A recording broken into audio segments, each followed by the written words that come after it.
they will be able to direct you to us. So now we can serve patients. We have the equipment. We have the doctors who volunteer for it. Volunteer to do it, no? We have a hospital who can we can use for free. And the only expense that we incur right now is the cost of the foldable lens. Yeah. Those are some pictures. On the screen are some of the pictures, Doc, that you did already, no? Yung mga services na ginawa ninyo. You call it avoidable blindness, right? That was the launching last year, exactly 1 year, October 27. So again, mula nang it was launched last year, you have serviced more than 1,000 patients. Yes, wow. We did.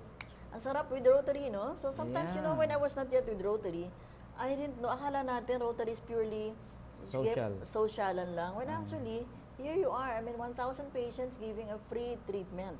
Yes, you know, it's a very nice feeling when for years your eyes are slowly deteriorating, you're getting blind. You're getting blind. And it usually happens during the later years of our life, yung mga elderly, how old normally is a patient when they get inflicted with this, when they get this? Patients who doesn't have any diabetes or anything, or any metabolic disease, usually get it after 60. When they age 60. 70.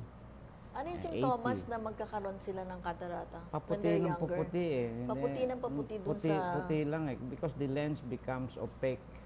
The lens should be transparent, but in cataract, the lens becomes opaque.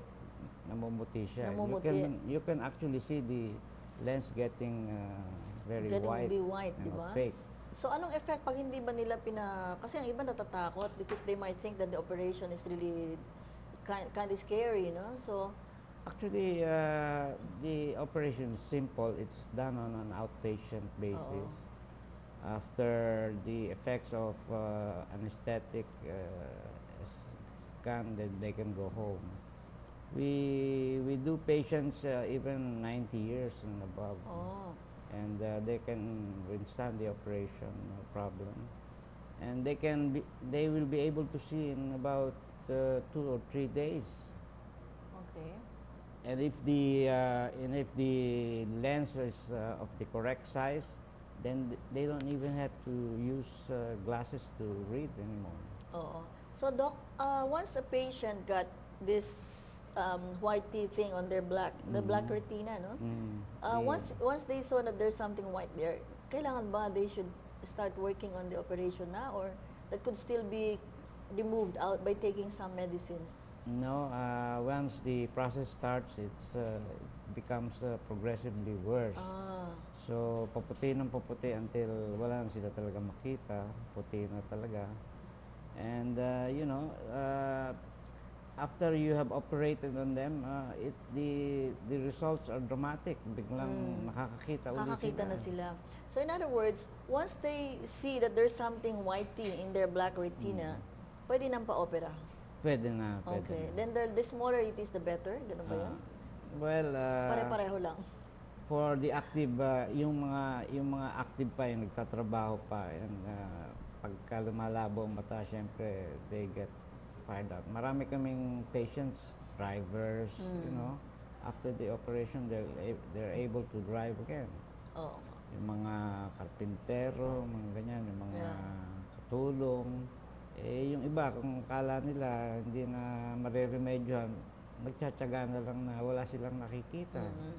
Right. So, you know, I really thank God that there's Rotary, no? Then, Rotary being a pool of professional people, having our own vocations, we form together, is, you know, serving according to what our specializations are, no? So, kung whatever God had blessed us to be in this profession, Rotary members are extending this help, and that's what you're doing, no?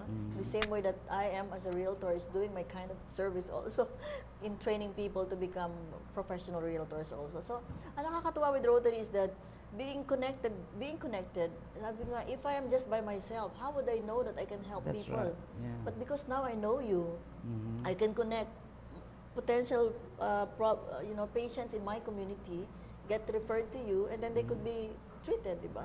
Yeah. That's very good. So meron ka It's- pang okay, good Doc. it's very hard to do this on your own.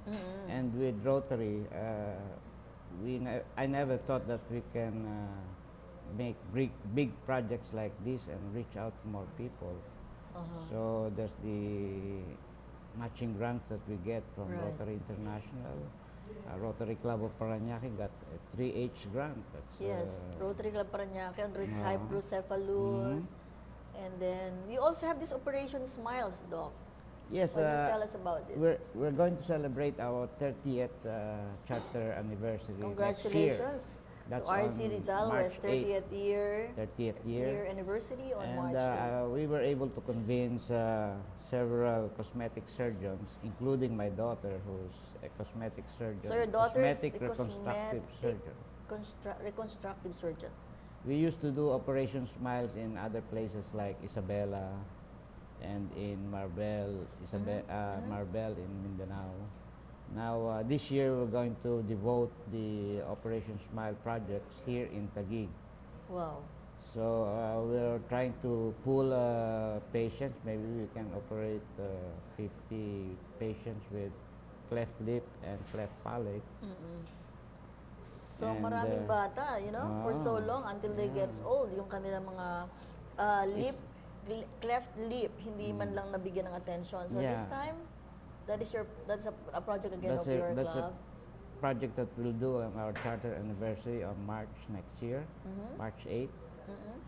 It's not only a cosmetic repair because of the lip is yung bingot ba. Oo. You know, the Even more sa important loob. thing is kung minsan ang cleft is even Inside extends until the palate. And, Oo, you know. until sa may throat, di ba? Oh, pagka yung palate kasi may butas na ganyan, they're unable to speak, ngongo, kung Ngongo magsalita. na sila. And kung bata pa, pati yung feeding affected kasi yung milk na iniinom nila pumapasok sa ilong and you know, Right. that's when you really have to close that gap. So we're going to do that. So under your Operation Smiles, so how many patients would you want to give attention in this Operation Smiles? In our experience, a two-day Operation Smile project, last year in Isabela, which we did, we were able to do more than 50 patients. 50 patients last year. Yes, yes. And then this time again, mga ganun ulit. Mga ganun 50. ulit. Yeah, okay, that's very Probably more because we have more surgeons now. Oo. We have 2 surgeons from all Malaysia. from your club? Even from other clubs It's abroad? from other clubs. They will yes. come here. From our sister club. Sister clubs mo. And now I'm adding my daughter also.